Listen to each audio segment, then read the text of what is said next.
It's your girl Tip. Thank you for joining me for another edition of Tell 'em Tip Told You, the mini vlogs. I wanted to tell y'all all about my experience in the sensory deprivation chamber. Yeah, okay. So I've decided to get radical with my self-care, and I want to tell you all about it. So those of you who follow me on Instagram know that I recently announced that I wanted to start this vlogging experience with you guys, because as much as I love vlogs on YouTube, there aren't many people in my age demographic that do them. All right, so I'm 48 and I'm a Black woman scholar.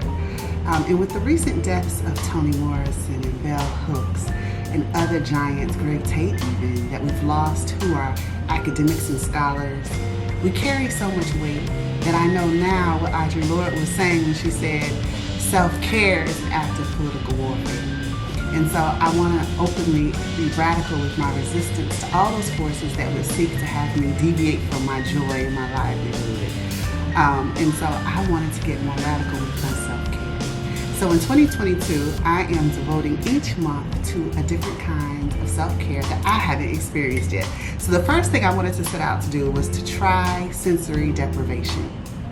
Now, if you haven't heard about this is where you get into a pod that is it's sealed shut, so there is no lights, very, very little sound, none from outside of the pod. Most of the sound comes from the water around you. You're in about 10 to 12 inches of water with over 1,500 pounds of Epsom salt in the water. So you float effortlessly, and the experience was everything. Now, one of the things that surprised me the most about the experience was, you know how when you close your eyes, you don't see anything? Well, in this chamber, I couldn't tell if my eyes were open or closed. So I'm in there blinking, because really the only difference that you can tell between your open eyes and your closed eyes is the motion of blinking. So that was one of the amazing experiences I had in the tank. But I want to tell you what I learned in the tank, and that comes from the second amazing experience that I had. Every once in a while, I would hear a kalimba. Now, as I told you, this particular site that I went to does not play music in the pods until it's time for you to get out of the pod. So I knew it wasn't any machine music coming in, and because the pod is closed, there's no sound coming from outside of the pod.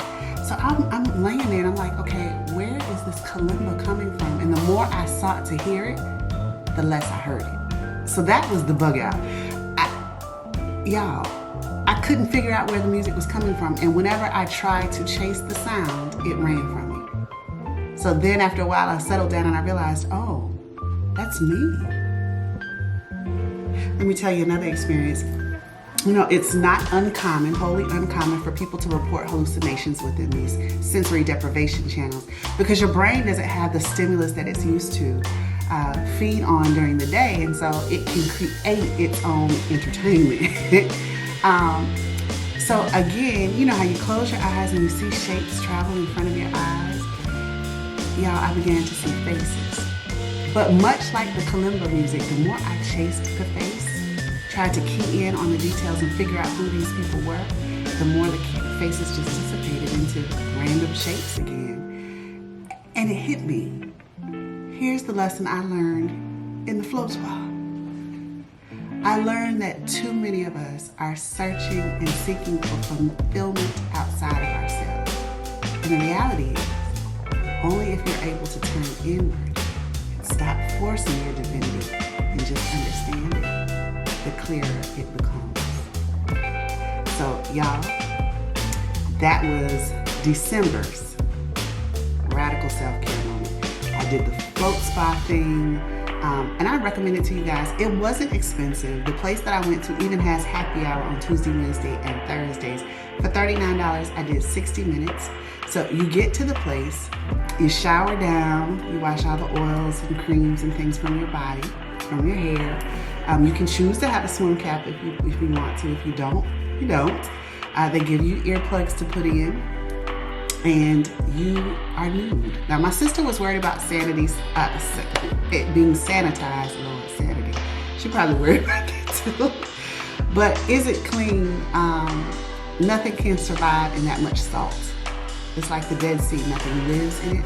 So you don't have to worry about it being sanitized. And I was in there when the machine cycles the water back out. And so you get into the pod, I am claustrophobic. So people who are watching this are like, I would never be able to do that because I'm claustrophobic. I'm claustrophobic, extremely claustrophobic. I will tell you this, I felt in complete control because the tour began with me learning what the controls were. So there was a control for lights. So if I got too nervous, I could turn the lights on in the pod. And then there was an intercom button. So if you freak out too bad, you can also call for help. But to lower and close the lid, you're in complete control. Nobody's closing the lid on you. You choose when to close it, and you can choose when to open it. So I didn't have any fear, which is strange because I am so claustrophobic. I don't even really like to be in small, dark, closed settings. I can't even ride in the back of the SUV unless I'm close to a door that opens and closes. Like, I can't just sit next to the window. I gotta be able to control that. So I'm telling you guys, if you're claustrophobic and you don't want to try it because of the small space, that wasn't there. It was the most relaxing thing. Even if you don't have these esoteric experiences, what I'm talking about, like the kalimba and the faces, I'm going to tell you about the last one in just a second. It's amazing. It's amazingly relaxing. You lose sense of time. I really didn't know whether I was close to the beginning of my hour or towards the end. I just know I was having a very, very unique experience. Now here was the bug out. My friend Christina, who told me to do the float spot, had told me that it's gonna feel like your brain is in one place and your body is in the other place. Well, I didn't, once I learned the lesson from earlier in the soak not to chase the experience, I didn't even think about that anymore until, y'all, I snore. I have sleep apnea. I heard myself snoring, but I was complete. It was like hearing somebody else snore. I don't know if I was awake or asleep. I can't tell you that. I can tell you that Christina was indeed right, that you feel a little dissociation from your body, which was wonderful because then I went through a body scan. For those of us who meditate, you know what I mean. I went through a body scan to figure out where I'm holding tension and where that tension may come from. So it was an opportunity even to deepen my meditation practice. So I want to issue a challenge. First, let me know in the comments, have you ever done the sensory deprivation experience? And if so, what was your experience like? Let us know in the comments. But the second thing I wanted to do was to leave you with a challenge. Again, 2022 is going to see me having these experiences at least monthly, doing something I've never really done before that can be considered a kind of radical self-care. But I want to say this too, I ball on a budget. I'm not trying to break the bank. I'm going to do one big thing this summer. I'll tell you more about that as we get close. But $39 for 60 minutes, you can't beat it. So let me know below. Have you done it and will you do it? Make it a good one, y'all. Tell them to told you.